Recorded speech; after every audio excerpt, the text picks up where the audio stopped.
Mesdames, Messieurs, je suis très fier et très heureux de vous accueillir à l'occasion de ces vœux on ne peut plus atypiques. Ces vœux pourraient être des vœux particuliers, pessimistes en raison de la conjoncture actuelle, de la pandémie, du réchauffement climatique. Dans ce monde où les valeurs morales ne sont plus la référence, dans ce monde où l'immédiateté et les réseaux sociaux font loi, j'ai décidé de rester optimiste. En effet, mon discours prendra une toute autre direction. Sagesse et prudence sont devenus indispensables pour assurer la lucidité des décisions que nous prenons chaque jour. En 1 an, 6 mois et 4 jours, oui, 1 an, 6 mois et 4 jours, nous avons créé les conditions pour être efficaces, rassembler à la fois une équipe unie et loyale et une population autour d'un programme en cours de réalisation tourné vers l'avenir.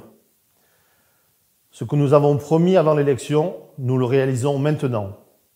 Nous sommes dans la construction d'une commune apaisée, respectée avec en point de mire un avenir serein. Avec mon équipe d'élus, avec les cadres, et je remercie particulièrement mon directeur général des services, les 12 premiers mois du mandat ont été dédiés à instaurer en urgence un schéma d'orientation visant à assainir la gestion financière de la commune pour des résultats que les services de l'État reconnaissent déjà. Le pari est gagné. Il n'est donc plus nécessaire de gérer la commune en situation d'urgence. Pour autant, sur fond de prudence et avec un plan d'investissement mesuré, le budget primitif 2022 est placé sous le signe d'une gestion rigoureuse. Nous venons de vivre une année de transition pour assainir les finances et préparer l'avenir. Cette bonne gestion se traduit par ces 3 points. Tout d'abord, une maîtrise des dépenses de fonctionnement en lien direct avec les nombreuses mesures prises depuis le début de notre mandature. Que ce soit en matière de rémunération des fonctionnaires, de fourniture, de consommation courante ou d'achat divers. Les services se mobilisent pour revenir à une gestion rigoureuse, preuve d'une réelle prise de conscience des fonctionnaires. Ensuite, comme pour le fonctionnement, l'investissement a lui aussi été réfléchi, ce qui nous a permis de n'avoir aucun recours à l'emprunt en 2021. Pour autant, nous continuons à agir en planifiant des investissements structurels. Cette volonté d'entreprendre s'inscrit entre autres à travers le plan pluriannuel d'investissement, qui est l'expression de l'ambition de la municipalité pour la valorisation de notre commune. Enfin, comme annoncé en notre arrivée, nous avons déjà amorcé un fort désendettement. Il passe de 43,8 millions d'euros au 31 décembre 2020 à 39,8 millions aujourd'hui. Ces indicateurs financiers favorables et conformes à nos prévisions ont été actés par le préfet et ont permis notre sortie du réseau d'alerte en octobre dernier. Une première depuis 14 ans. Nous restons attentifs à poursuivre en ce sens, faisant des investissements ambitieux tout en se désendettant. Cette période de gestion en mode dégradé et le contexte plus optimiste d'une saison réussie ont permis d'établir et d'installer sur le terrain un plan d'action placé dans l'espoir en l'avenir, dans la droite ligne des engagements annoncés.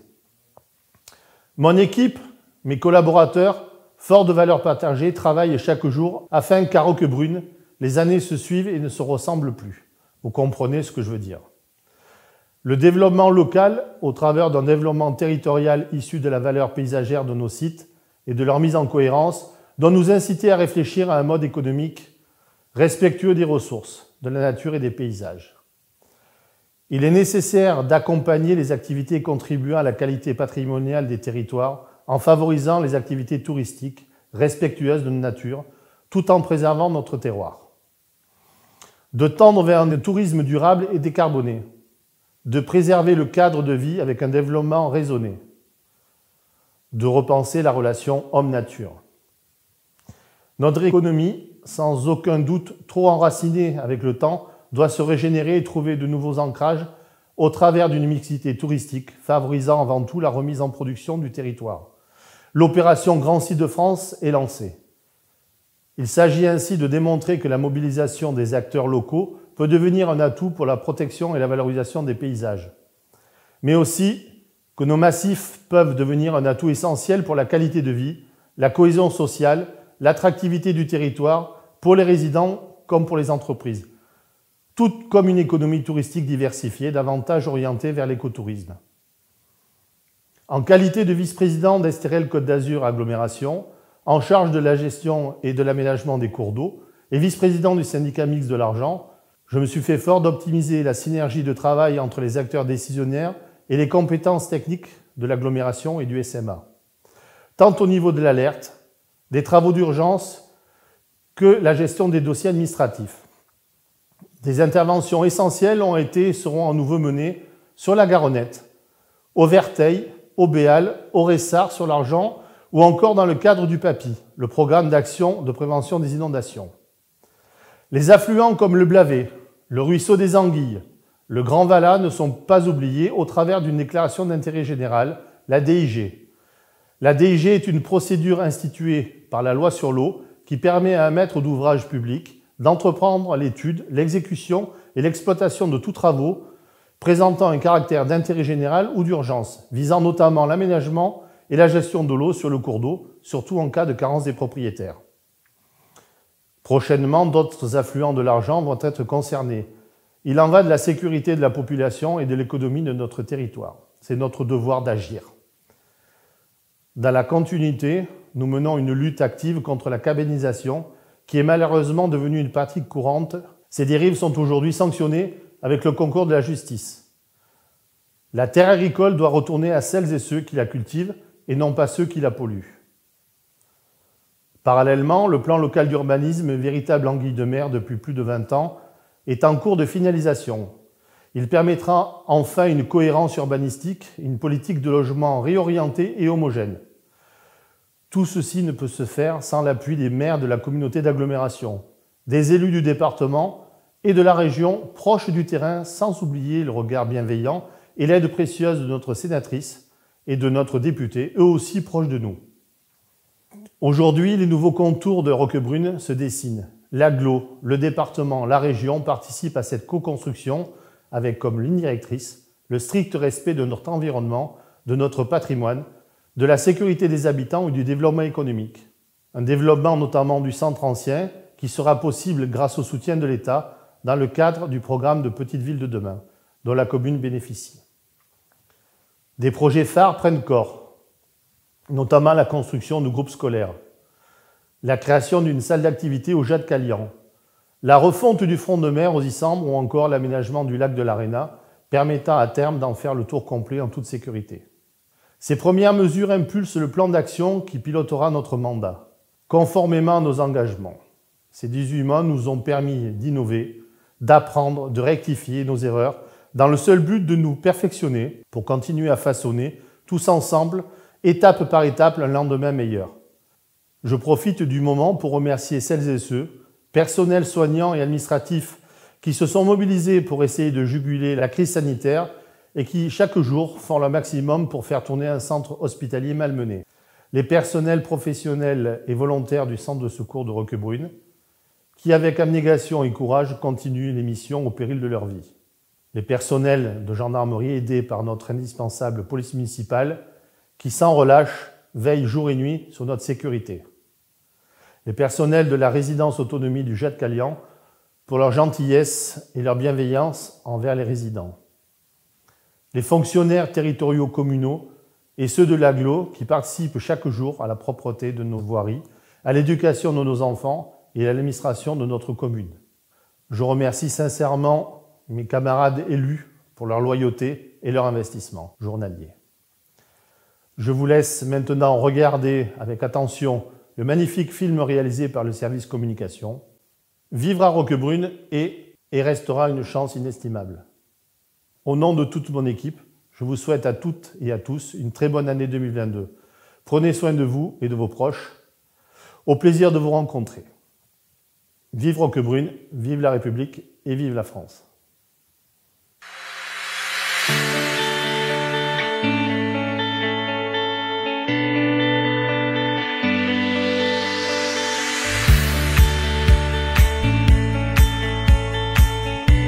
Ensemble, nous projeter vers demain. Pour Jean Quéron et son équipe, les 12 premiers mois de mandat ont été dédiés à instaurer en urgence un schéma d'orientation visant à assainir la gestion financière de la ville pour des résultats que les services de l'État reconnaissent déjà. Cette période de transition amorcée et le contexte plus optimiste des derniers mois ont permis d'établir et installer sur le terrain un plan d'action placé dans l'espoir en l'avenir, dans la droite ligne des engagements annoncés. Le maire, son équipe, ses collaborateurs, forts de valeurs partagées, travaillent chaque jour afin qu'à Roquebrune, les années se suivent et ne se ressemblent plus. Nous vous proposons une rétrospective des principales actions mises en place et prévues durant ce début de mandature, en naviguant au gré des cours d'eau sillonnant le joyau environnemental qu'est notre commune.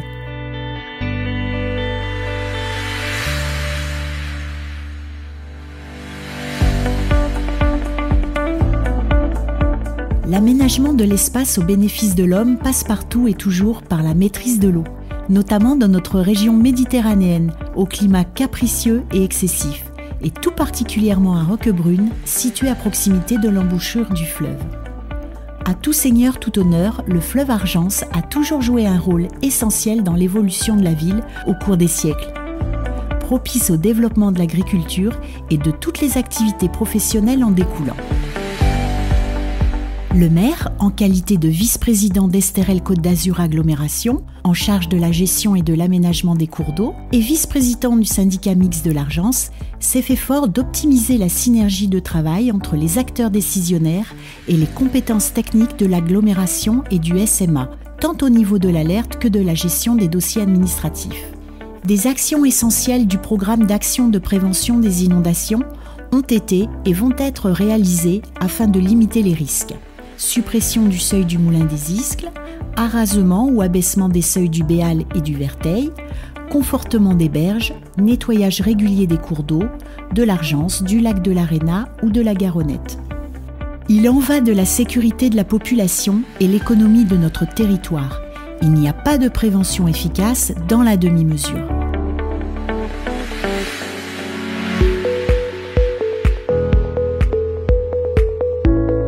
La lutte contre la cabanisation bat son plein. Verbalisation, procédure, la ville s'érige contre cette dérive galopante et souhaite frapper fort, avec le concours étroit et indispensable de la justice.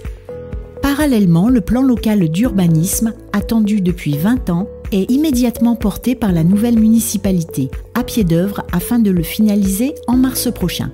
Qualifié de vertueux par les services de l'État, car modéré dans la consommation d'espace et luttant contre l'étalement urbain, il permettra enfin une cohérence urbanistique et une politique de logement réorientée et homogène.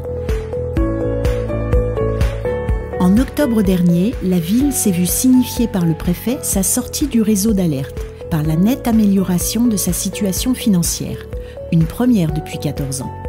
Cette rigueur exemplaire peut laisser entrevoir quelques éclaircies et projets ambitieux, pilotés par un plan pluriannuel d'investissement prudent et structurant. Il sera axé sur la mise en œuvre de réalisations bénéficiant à nos générations futures, notamment l'extension des groupes scolaires du village et de la Bouverie. L'autre grande priorité sera la rénovation et redynamisation du centre ancien, action pouvant compter sur le précieux soutien, tant financier que technique, attribué par l'État dans le cadre du programme Petite Ville de demain, auquel la ville a candidaté avec succès. Une véritable aubaine pour notre cité millénaire.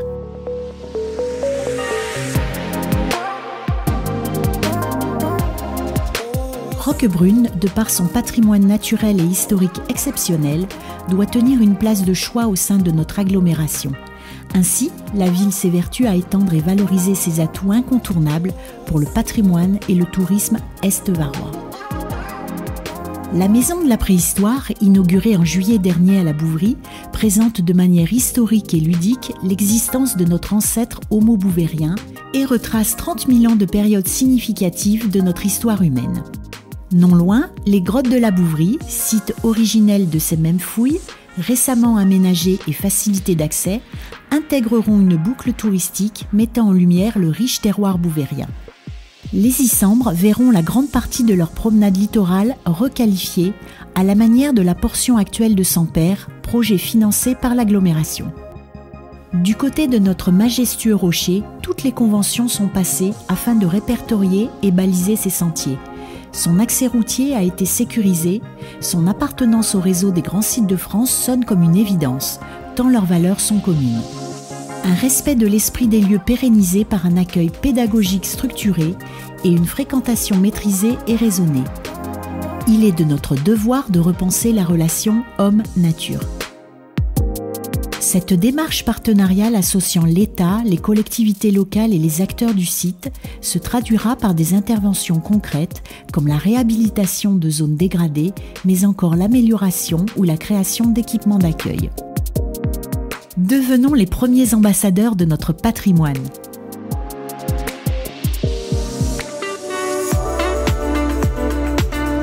La culture est un privilège et la ville a su saisir l'opportunité d'inaugurer de la plus belle des manières le label mis en place par la région Sud, Une année, un auteur. Une mise à l'honneur majuscule de l'emblématique Albert Camus, organisée sur l'ensemble de la durée estivale en une série d'événements et actions culturelles au service de son œuvre. Une réussite unanimement saluée.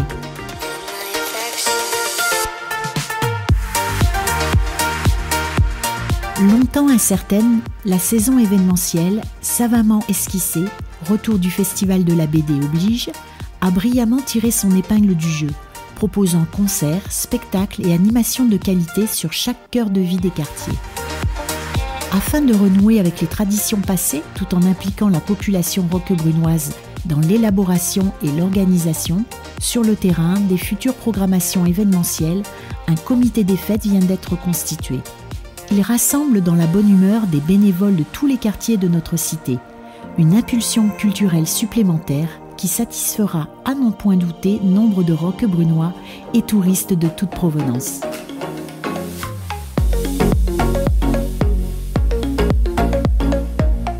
Un tourisme qui a d'ailleurs connu une saison pouvant être qualifiée d'exceptionnelle, succès inespéré pour l'ensemble de nos hébergeurs, prestataires dédiés et restaurateurs.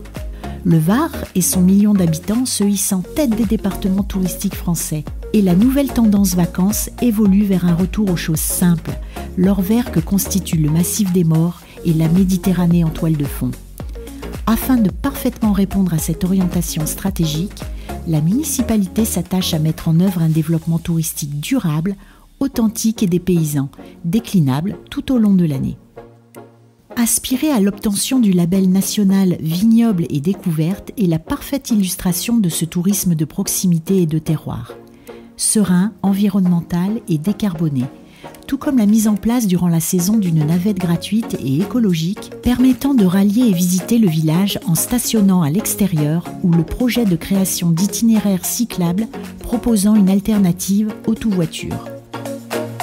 Notre tissu commercial, pierre angulaire de l'attractivité d'un territoire, mis à rude épreuve durant de trop longs mois, a pu compter sur un énergique soutien communal, notamment en faveur des commerces de proximité et non sédentaires, par le biais d'exonérations de charges diverses ou par la mise en place d'une gratuité de stationnement et de zones bleues à proximité des rues commerçantes.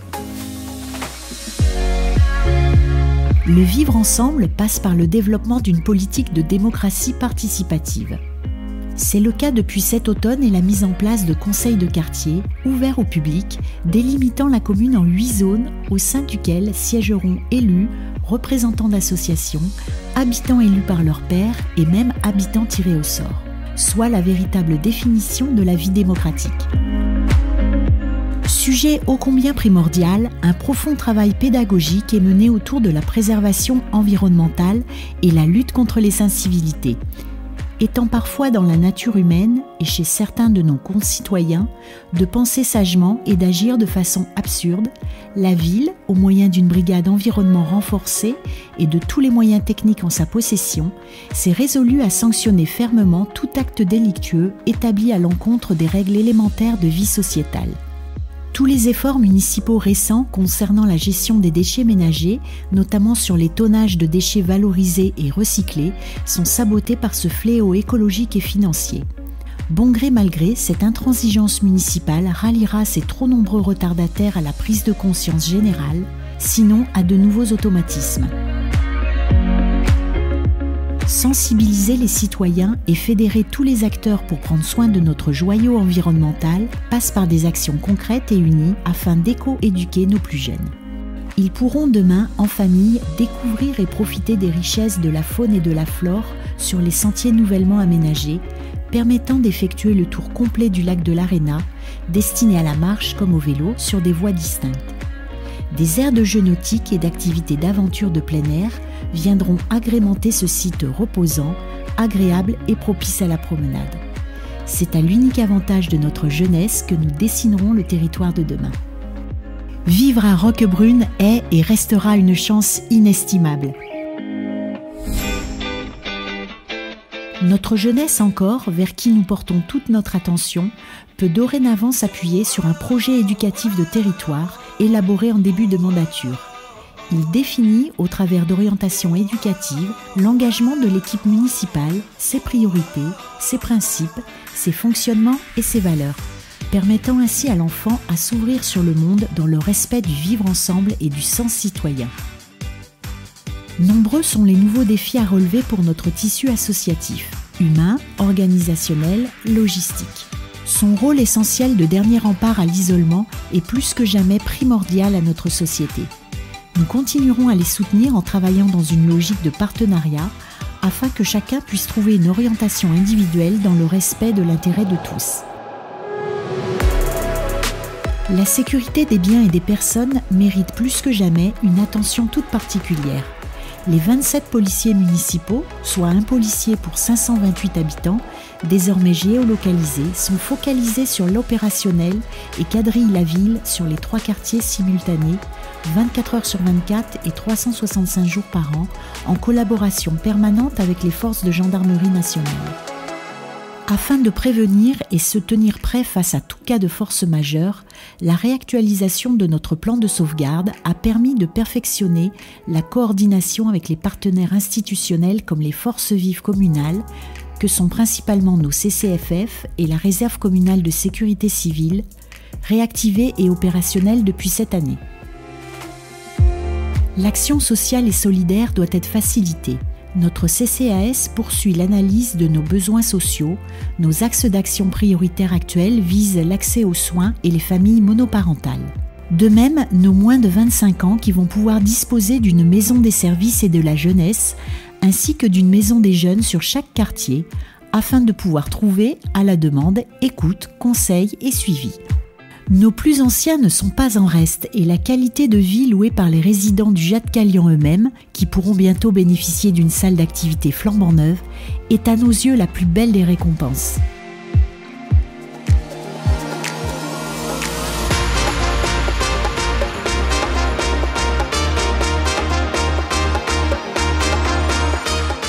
Ces premières mesures sont la phase d'impulsion du plan d'action qui pilotera notre mandat. Il est celui que nous avions annoncé, conforme aux engagements présentés. Le devoir d'une municipalité est de s'améliorer encore et toujours en dépassant les clivages. Ces 18 mois nous ont permis d'innover, d'apprendre, de rectifier dans le seul but de nous perfectionner pour continuer à façonner tous ensemble, étape par étape, un lendemain meilleur.